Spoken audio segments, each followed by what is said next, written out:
With this one, we get to use a couple of tools we learned in the past few videos, and start off with circle. So we're going to be using offset first. So let's make a little baby circle, and this is the only one they give us that is dimensioned. It's 0.44.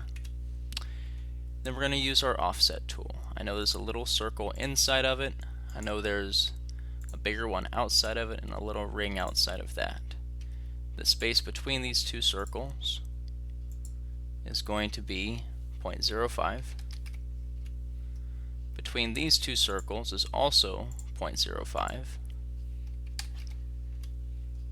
And then between the circle we dimensioned and the other one, so the inside two circles, is supposed to be 0.35.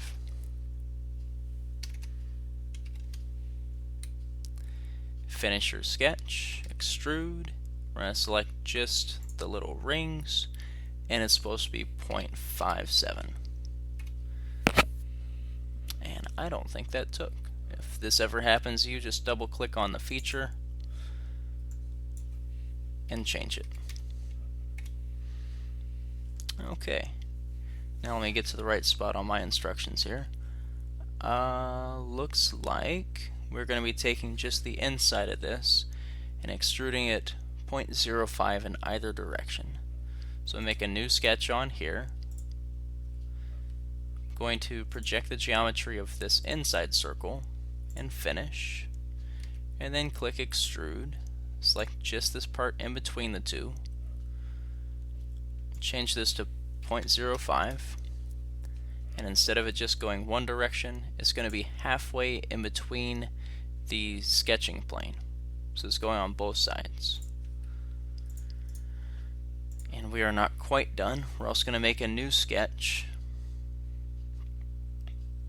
This time we're using a circular pattern, and I always have trouble with extruding out a circular pattern, so instead of showing it like it shows on the worksheet, I'm going to show it in a different way. We're going to still start out with this circle here, and it says the radius is 0.25, but we have diameters. We're going to type in twice that, 0.5. Trim off the stuff we don't need, and I am just going to go ahead and cut extrude from here. So it's taking 0.05, our last dimension, out. I'm going to make a circular pattern of that feature.